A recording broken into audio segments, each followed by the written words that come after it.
As you saw from the title of this video, the question from today is, why do you need filters? And I decided to record this video because in numerous occasions, especially during my workshops, I noticed people telling me, well, why do I need to put up the effort to take the filters out of the case, to put them on the camera, to think about the exposure, the compensation, and I can do all this in editing. Well, some of it, yes, you can do in editing, but you take away the purity and the beauty of landscape photography because you're doing landscape photography as a passion. The vast majority of people are doing this as a passion. And if you're passionate about something,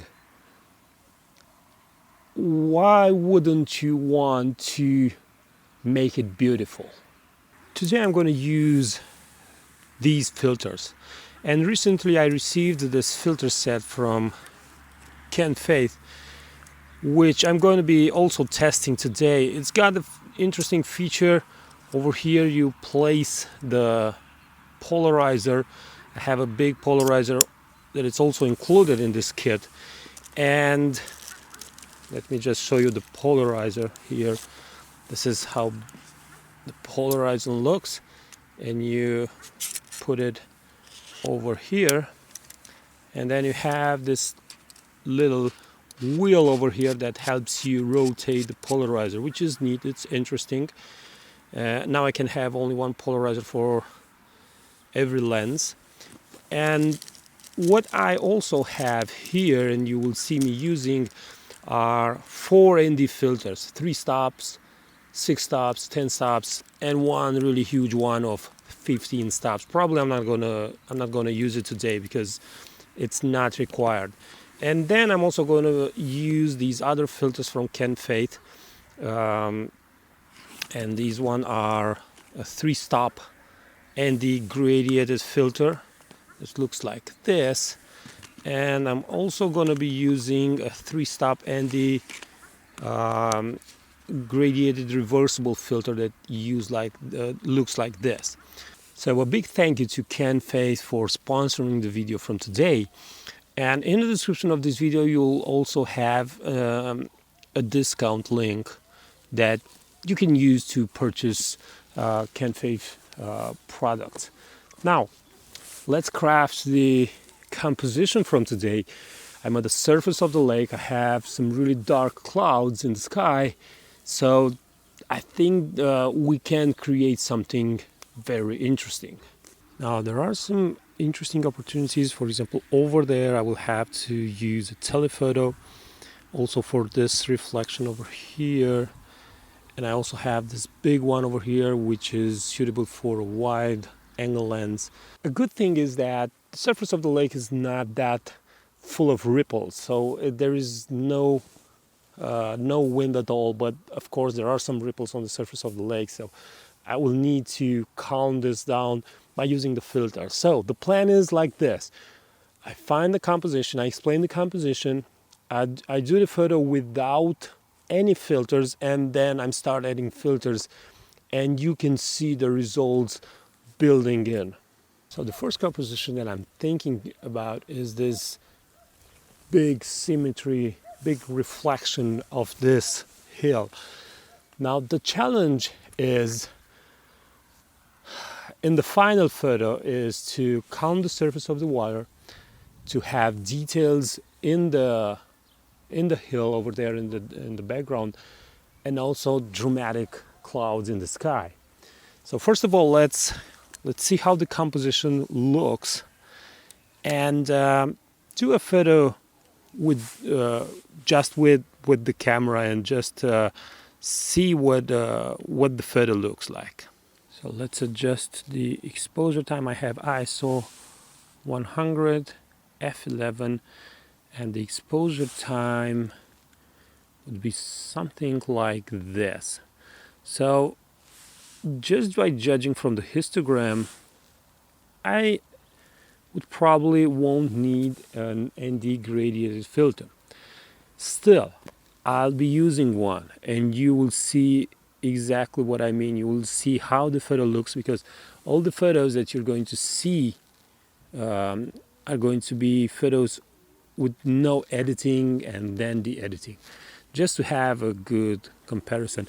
There is a slight area from the red channel that is just a tiny bit overexposing.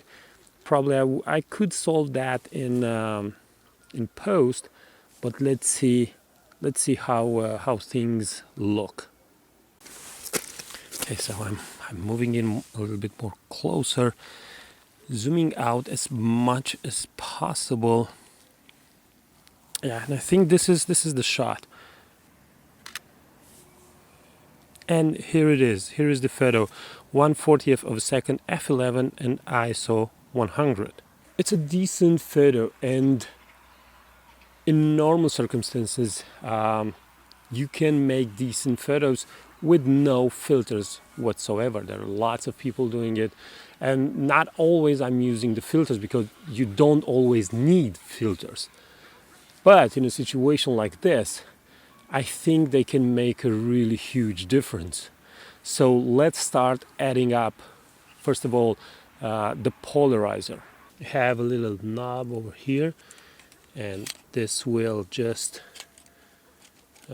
hold the holder, and then you simply tighten everything up. And now what I'm going to do is continue to build up, and I'm going to add an ND gradient filter of 3 stops to dim down the brightness in the upper sky. Now this holder requires you to have these plastic cases that are around the filter. In a way they are great because they protect your filter more, but you need bigger size cases to really hold the filters. Now let me just adjust the exposure a little bit. I'm going to make it a little more brighter. Oops. And I'm going to slide the ND in, and now you see a lot more details in the sky, and the histogram looks a lot better. Now before adding up the ND filter, I will first make the exposure, create the exposure with these 2 filters. So rotate the polarizer, adjust the ND gradient filter, see what it's a good exposure for the entire scene, and starting from that I'm going to think what ND gradient filter I need for a situation like this. The reason for which I had to adjust the exposure was that I added the polarizer, and the polarizer is 2 to 3 stops darker. Okay, now I have my scene. Now let me show you the photo with these 2 filters. So this is with no filter, and right now you see this other image with filters. I don't have the ND yet. So let's just pull up the calculator and see how many stops I will include over here. Whenever you're using ND filters, you need a way to calculate from the initial exposure to what ND filter you were going to have. So I'm using an app. It's a free app, Exposure Calculator it's called.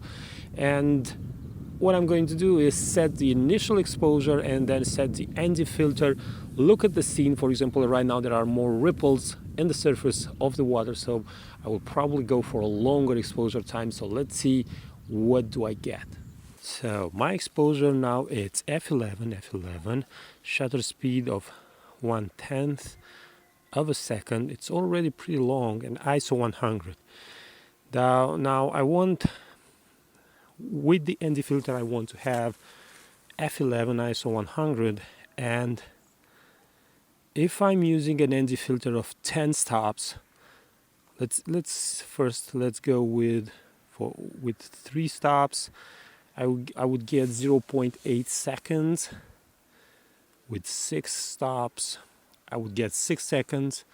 With 10 stops, I would be at 102 seconds. Now I put the ND filter as closest as possible to the lens, so this means the first slot. And if you're using a DSLR, make sure you focus first, because you will not be able to do so. If you're using a mirrorless, there is no problem, you can still focus. Switching to bulb mode, go to the menu.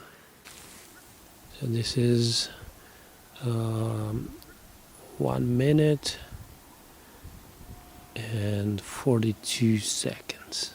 As I'm waiting for the long exposure to take place, let's talk a little bit more. Now, you see me introducing all these filters. You need to think about the exposure, you need to think about the composition, and then you need to calculate what the final exposure is, and you have to decide what ND filter you will use for your long exposure. Sometimes some people find it tedious. They don't want to do that. But as I said in the beginning of this video, I think filters matter. I think they speak about the pure form of landscape photography. You have absolute control, or at least you think that you have absolute control. You can't control Mother Nature completely, but you have as much control as possible. As you can see, I have some movement in the clouds. The surface of the water is calmed down, and the image looks a lot more peaceful. Now, let me show you the edited version of this photo.